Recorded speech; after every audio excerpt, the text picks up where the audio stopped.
Olá a todos, eu sou o Rodrigo Bicalho, do Comitê Jurídico do GRI, e tenho a honra de estar aqui com o Bruno Sindona, que faz parte do clube há muito tempo, fundador da Sindona Incorporadora, que trabalha há bastante tempo em Osasco e região, mas tem desenvolvido agora projetos também em São Paulo.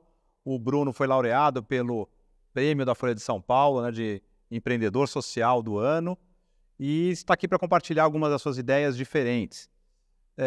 Bruno, você sempre procura desenvolver os empreendimentos, procurando dar algo mais para o seu consumidor, entender suas reais necessidades, seus desejos e também trazer um impacto social.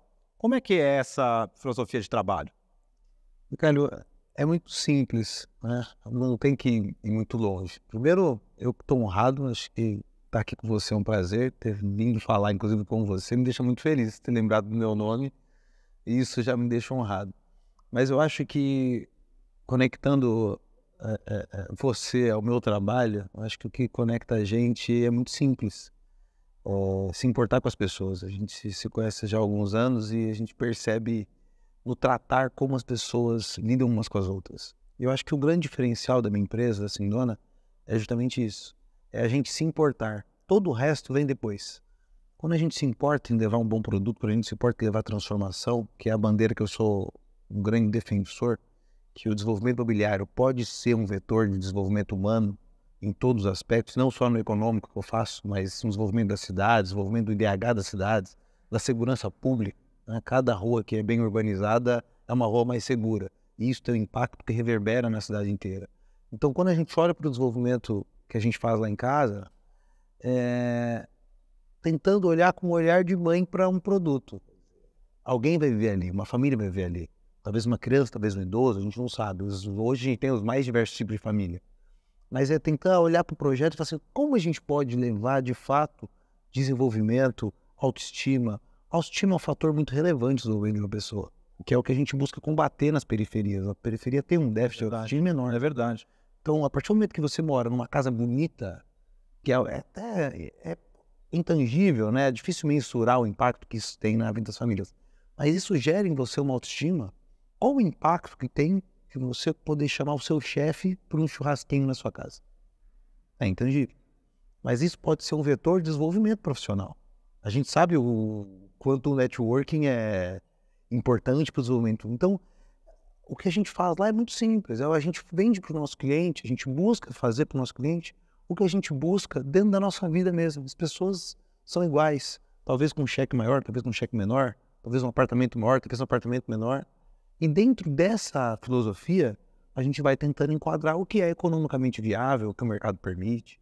E considerando que o segmento econômico, né, tem margens tão apertadas e os custos de construção subiram muito nos últimos anos, do ponto de vista prático, como você, que medidas que a Sindona fez para procurar atender, para procurar dar essa autoestima?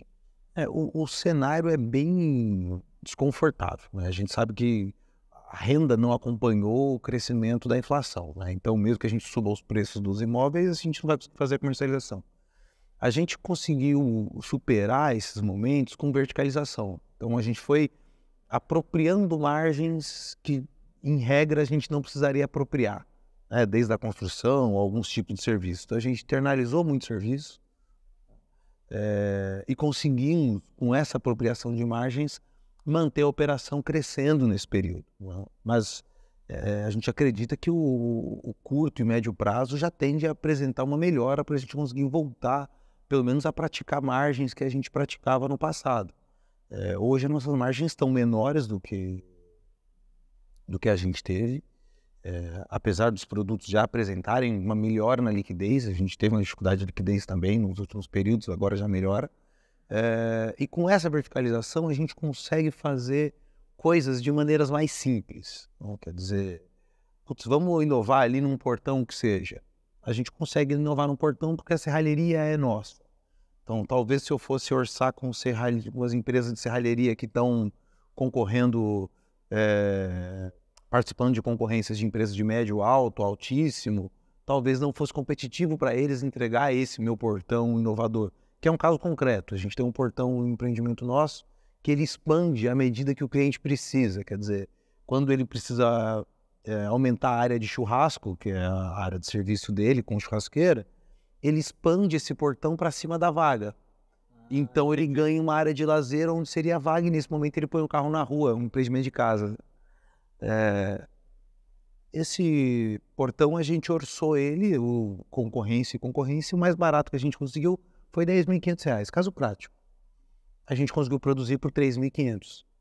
Eu me lembro que muitos anos atrás você dizia que ao colocar um toboágua na piscina do empreendimento era um custo baixo, mas que tinha uma atratividade muito grande e no momento de entrega as famílias e as crianças estavam extremamente felizes, né? Sim. Então eu acho que é um outro exemplo, né, de um item que pode ser pensado na família, no usuário final e não só na conta, né? Tem até uma foto, eu posso te compartilhar depois, um empreendimento que a gente entregou recentemente.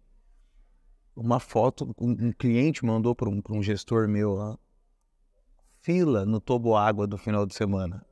Fila, crianças, adolescentes, aqui.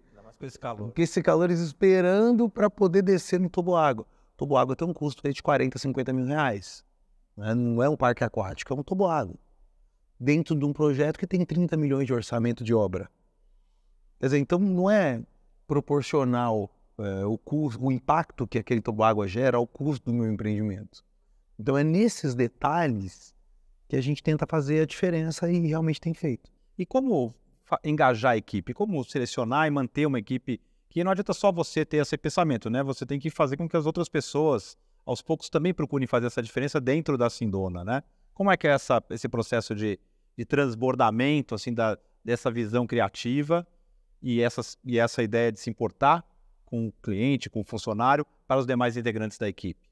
Eu acho que a gente é privilegiado no aspecto de que a gente tem o nosso cliente interno muito parecido com o nosso cliente externo. Ou pelo menos se ele não é parecido nessa geração, na geração dele, ele talvez seja parecido na geração dos pais. Ele vivenciou de alguma maneira, algum estágio de vida que o nosso cliente externo vivencia. Então, a gente consegue provocar dentro do nosso colaborador essa conexão com o cliente final.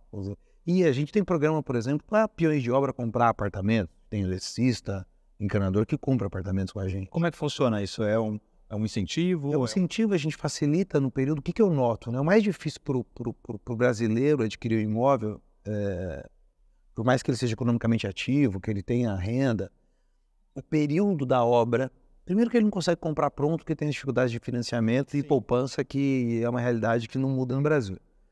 Segundo, que o período entre obra e entrega, quando ele tem que pagar o aluguel concomitante às parcelas de financiamento e de entrada, comissão, etc., é o período que inviabiliza a compra.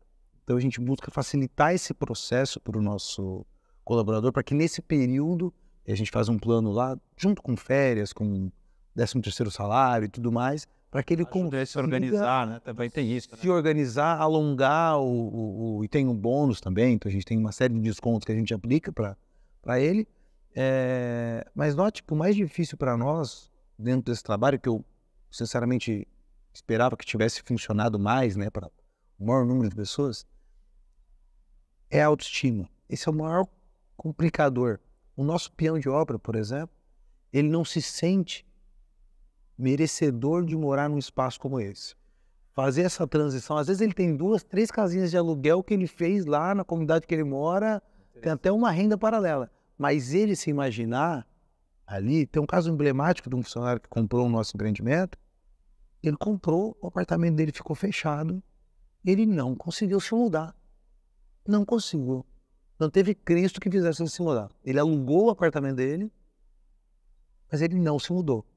Continuou morando na comunidade de origem dele. Olha como é profundo isso. Então, entender isso é muito importante para poder desenvolver empreendimentos nessa área econômica, né? Na área de empreendimentos de interesse social e tudo mais, né? Sim. E esse ganho de autoestima que vocês procuram proporcionar é muito importante do ponto de vista de desenvolvimento social mesmo, e da própria família, né? Para que a família possa dar esse passo, esse algo a mais, né? Sim.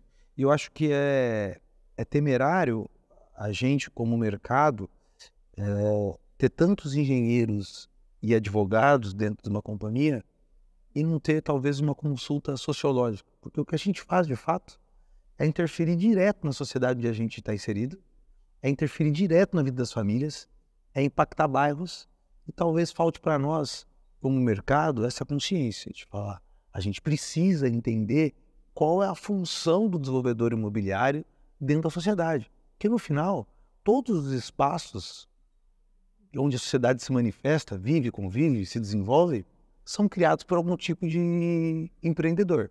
Sim, seja o cara que é do residencial, do retail, de infraestrutura, algum empreendedor se prontifica. Hoje, infraestrutura urbana virou empreendimento, quer dizer, você pode administrar um parque, você pode administrar uma rodovia, você pode administrar um aeroporto. Como que a sociedade convive dentro de um aeroporto? Acho que falta para nós eu entender essa importância, até para que o mercado também, não só o mercado que trabalha nisso, mas o mercado que consome, entenda a importância que a gente tem. Eu acho que a gente é muito mal visto no Brasil, infelizmente. Tem que remodelar essa imagem. Falar, pô, a gente desenvolve. Quem tá lá na ponta fazendo loteamento, por exemplo, abrindo o bairro, é dificílimo fazer isso. Quer dizer, o loteador, ninguém ajuda o loteador. O loteador então, assim... Mas todos querem depois comprar um bom lote bem urbanizado dentro de um bom projeto, né? 20, 30 anos depois, e esse cara sofreu lá 40 anos atrás, com 10 anos de aprovação, é verdade, para chegar no final. Eu acho que a gente deveria se organizar mais como pessoas dentro de um segmento, e não só como um segmento formal. Eu acho que o GRI faz muito bem isso, porque as grandes conexões que eu fiz no GRI, eu fiz com as pessoas, não fiz com os crachás. É verdade. No fundo, as organizações são feitas de pessoas, a gente tem que lembrar disso. Bruno, eu te agradeço muito, foi uma grande satisfação. Desejo muito sucesso e que essas ideias da Sindona possam espraiar para várias organizações e a gente procurar desenvolver um caráter mais humano também. Obrigado pela oportunidade. E quem tiver à disposição para ajudar a gente a sonhar esse sonho junto, eu estou aqui.